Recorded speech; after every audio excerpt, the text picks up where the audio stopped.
take another call. Eugene from California. Eugene, you had a question to ask?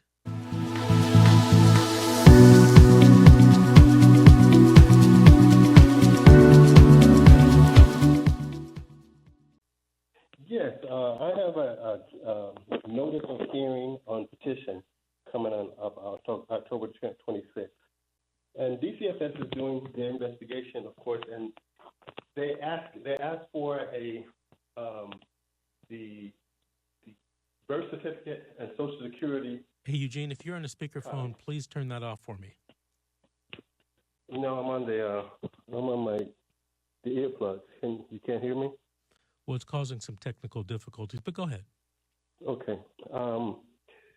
So I want to know is how much, I want you to give us some insight on how much do you cooperate with the DCFS investigators when they're asking you for to give them copies of things like the birth certificates and Social Security records and so forth before the notice of the petition, because it feels like to me this is an adversarial type situation. So they're doing an investigation, but they're also asking you to do things to help them. Right, Eugene, Can you give us some insight? Yeah, that's a great question. And my answer, unfortunately, is it depends. So much of these cases is due to personal interactions and personal relationships. I generally, and I'm in the minority, okay, but as an attorney, I generally tell people, hey, don't talk to the social worker unless I'm present or one of my attorneys is present or I'm on the phone or on the Zoom call. And social workers, they don't like that because they like to speak to you unobstructed, and ask you anything. And typically they gain evidence to use against you in the court hearing. Now, having said that, you should follow your attorney's advice. I don't know anything about your case. I don't know what the allegations are. And it's not one of those things where there's a general rule, one size fits all. I mean, these cases are narrowly tailored and each case is different. And, you should speak to your attorney about how you should cooperate or not cooperate with the social worker. Okay? Usually there's a lag. The social worker will ask for something, and he's gave permission to talk to her, but then she'll ask for something, and I told her I'm not comfortable doing that.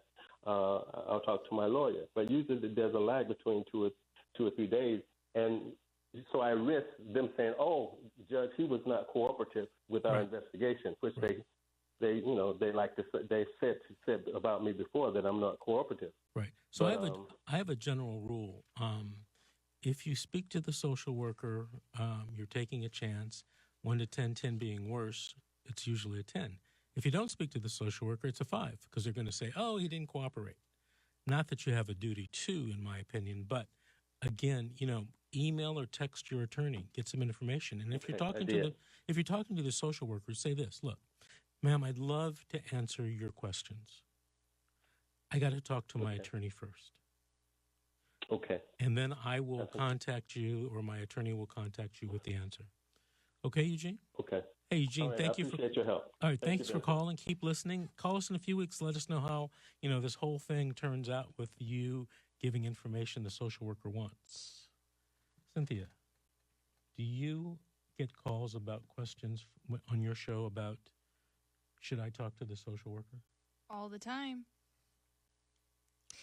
As a parent, when the social worker comes to you, especially in the beginning, it's very confusing because they really act friendly and they act as though they want the best interest for you and your child or children.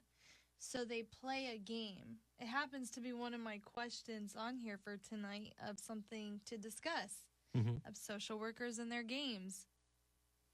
It's generally, social workers are trained to get information. I mean, that's their business, right? To get information to try to prove a case against you or, if we want to be fair about it, to try to exonerate you.